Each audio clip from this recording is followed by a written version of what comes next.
Hey everybody, welcome back to the Menta HQ's channel. For today's episode, we're going to do another quick take on some events that are happening in the horological world. While this isn't really a vintage topic, again, kind of like the last 5711 video we did, it's more in the modern realm, in the independent realm. I thought it was really interesting what's going on, and it kind of hit close to home because it has to deal with customer service and satisfaction, so I figured we'd talk about it. The topic of the day is regarding Ming watches. If you don't know, Ming is an independent brand made up of enthusiasts and watchmakers who kind of collaborated, so the story goes, to make these new independent, sleek-looking watches, and they've really caught on fire. They're cool designs, in my opinion, although not personally for me because they're very big on the wrist. We've sold a few of them in the modern section of the website. They sell pretty quickly and they're popular, but I've tried a couple of them on and they're huge on me. I've got small wrists. I mean, I'm wearing a 35 millimeter Rolex Turnograph 6202 from 1953, which is perfect. So the Ming watches are a little big for me, so I wouldn't personally be a buyer for them, but I do appreciate the watches. I think they're very cool. So there's been a couple interesting things that have happened recently with them that I thought was cool to talk about. Shout out to Max Braun at MRB Watches on Instagram for pointing one of the issues out to me, or both of the issues really, and Federico Iosa from Delray Watch, Federico Talks Watches, for kind of giving me the lay of the land. So topic number one, Max sent me a link to a blog article about customer disservice redefined. Basically what happened was a customer bought a watch, and we could link to the article and we'll show you the article if you want to read it for yourself. The watch was a luminous dial and handset. The customer received the watch. The hour hand, I believe, or maybe it was the minute hand, one of the hands had what he thought was uneven loom, and for me it was very negligible. But again, I'm a vintage guy, so you have to be willing to accept a lot of variance and unevenness and small little inconsistencies in vintage watches, or else you're just going to go nuts. But anyways, this customer was not satisfied with the unevenness, as he called it, in the loom, reached out to Ming, and Ming said, okay, look, send us the watch back for inspection. If we find that the watch is within our acceptable limits of deviance, or whatever they called it, I don't remember, we're going to send you a refund, not the watch back. They're going to keep the watch. They wouldn't even give the customer the option of taking the watch back, and we'll refund your money. Okay, fair enough. Customer sends the watch back. Ming finds that it's within their acceptable limits, refunds the client. Apparently, though, what happened in the meantime is that the customer had posted on his Instagram stories and his Instagram account, kind of asking the public, pointing out the issue and asking the public for their opinion, and kind of throwing some mud at Ming for what the situation was going on, that I guess, they didn't, agree with him right away or whatever it was. Again, go read the article and you'll see exactly what he posted. So the next time he went to go buy a watch from them on one of their releases, and keep in mind that the Ming releases, every time they release 200, 300 watches, they sell out immediately and often sell for over the retail price now, kind of like Rolex, Popular AP, Popular Patek. So they're very in demand. He went to purchase a watch, paid for the watch, and then promptly got an email with a refund explaining that because he posted on social media and didn't give them a chance to respond or whatever, that he was no longer allowed to purchase a watch from Ming, and he was blacklisted, so to speak. So it was an interesting blog article. I thought it was interesting that they chose to do that. I see their point of view. I think it's very frustrating when customers, or anybody in general, rushes to attack a brand, a dealer, another collector online in the forums on Instagram without kind of giving them their fair shake, due process to respond and hash out the issue. Do I think Ming could have handled it a little better? Sure, maybe been a little bit more diplomatic about it, but I completely understand their point of view. I know it's probably an unpopular opinion because I'm going against the customer is always right philosophy, but I mean, it's their brand. They get to decide, who they sell to, who they don't sell to. I think it's probably very frustrating when you have such a small issue like loom unevenness, which again, for me, when I looked at the photos, I thought it was super negligible, and this guy probably would have not been happy with tons of other brands like Rolex. There's always people posting about small little flaws in their watches. Again, these are mechanical timepieces, handmade. It wasn't rolling off a factory floor like a car is made, automated. These were handmade watches. The lume is hand applied. It's scientific. There's elements that go into these lume compounds that maybe it's never gonna be perfect. But the watch was beautiful and very well thought out and very well designed. And I think if you're not willing to live with some of those minor flaws, especially at the price point that Ming is offering these watches at, they're not $50,000 watches. They're usually $5,000 or less and significantly less. You got to kind of give them a little bit of leeway.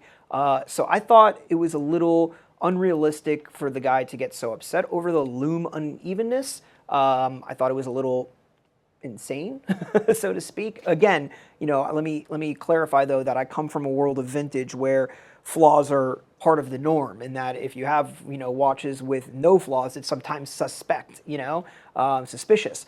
So do I think they should have blacklisted them? The guy, I don't know. I do agree with their point, though, that, listen, you're going to attack me on social media and not give us a fair chance to defend ourselves, and kind of make it one-sided, then we're not going to serve you. And I think that's the right. I think, if you read their messages, maybe they could have been a little more delicate with it, but I completely understand their point of view and more or less support it. The second issue that they've had recently kind of falls in line with the same bad customer service, or so alleged bad customer service, I should say. Bad customer service, I have no framework because I've never bought a watch from them to state that from my point of view. But they sold a new collaboration with Massena Lab. Check out the watches, they're actually very beautiful. It's beautiful salmon dial, I love the design. And they modified a Solita movement in order to create an independent hour hand, kind of like Rolex GMT has, where you can set the hour hand independently. And so what they did was they modified apparently a Solita movement that was a GMT that had an independent hand, and kind of, I guess, removed the GMT hand and put the hour hand on it. I don't know exactly, that's just kind of what was briefly explained to me. And because of that, the alignment of the hour and minute hand when the hour is at 6 o'clock and the minute hand was at 12 o'clock was ever so slightly misaligned. Like, I'm talking very, very fractional. Like, for me, again, let me clarify once again, from a vintage standpoint or a vintage guy, this would absolutely not bother me because stuff like this is very, very, very common. It is the norm with vintage watches. But I guess some of the buyers had a problem with the misalignment. I don't think it was with every watch. I think it was something like 5% of them, of the 200 made. I don't know. There's a very big Instagram post. One of the buyers posted about it. We'll screenshot it and show it to you. And there's hundreds of comments. And the problem was that Ming was, I guess, abrasive in their response to this and the comments. And of course, the collaborator was very abrasive, apparently. So I think my opinion kind of is the same on this. They were trying something new. They're a small independent brand. They were responding in the comments and trying their best to say, hey, look, we'll send you a shipping label. We'll do what we can to make it right. If you want a refund, we'll give you a refund. And some people you're just never going to please. So some of the people accepted that in the comments. Some people didn't, said, at first you wouldn't send us a shipping label. They just wanted to throw mud, it seems like, to throw for the sake of throwing mud. It wasn't like... it was genuine. They just kind of wanted to argue with somebody. And for me, the fact that Ming, the CEO and the brand themselves were actually engaging and trying to solve the problem and responding to the comments was great in and of itself, because shit, if you have a problem with a Patek or a Rolex, good luck getting them to respond. That's crazy. So you have a brand that's actually going out of their way to try to please their clients and doing everything they can. And I'm sure they were frustrated that the hands weren't perfectly aligned as much as the customers were, because they want to create a perfect watch. But again, I think people need to tone down their expectations. You're buying a watch at a certain price point from a brand that's very new in its infancy and small, and trying to make great watches that can reach the masses. Independent brand, you got to give them a little leeway. Now, again, I think Ming should maybe hire a PR firm to handle these kind of problems, and there's a better way to maybe go about doing it and responding to people. But I don't disagree with necessarily the way they handled it. I hate to say it, but the customer in this day and age, and not just for watches, for everything, is not always right. I think people are very quick to rush to judgment and throw, pardon my French, shit against the wall, and see if it sticks, and attack people, whether it's on a forum, whether it's on social media, Facebook, Instagram, whatever. And it's not right. I mean, especially as collectors and watch enthusiasts, we're kind of like all in this together. It's not like one versus the other. It's not a sport. Where there's teams. We're all kind of in this hobby together because of our appreciation and love for horology and for watches. So if you have a problem with something, kind of try to work through it with the brand, with the other collector, with the dealer, as opposed to just attacking and trying to say, hey, look at me, I'm right.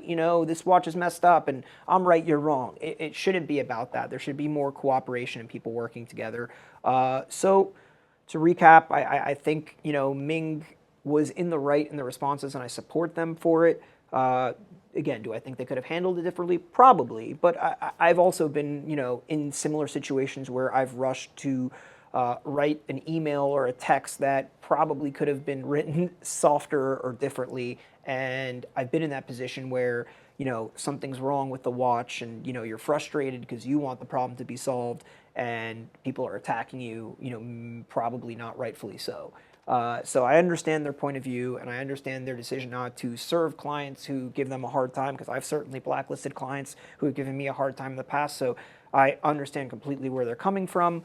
So yeah, I'd love to hear your comments below. If you haven't read these situations, go take a look.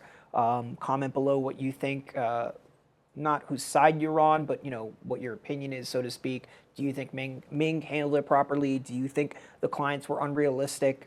I'm sure there's going to be a lot of varied opinions on this one, so let me know below in the comments. I'd love to hear everybody's thoughts. There's no wrong answers, or no wrong opinions, rather. And yeah, thanks for watching. Like, comment, subscribe, all that normal stuff. And yeah, guys, have a good weekend. Bye.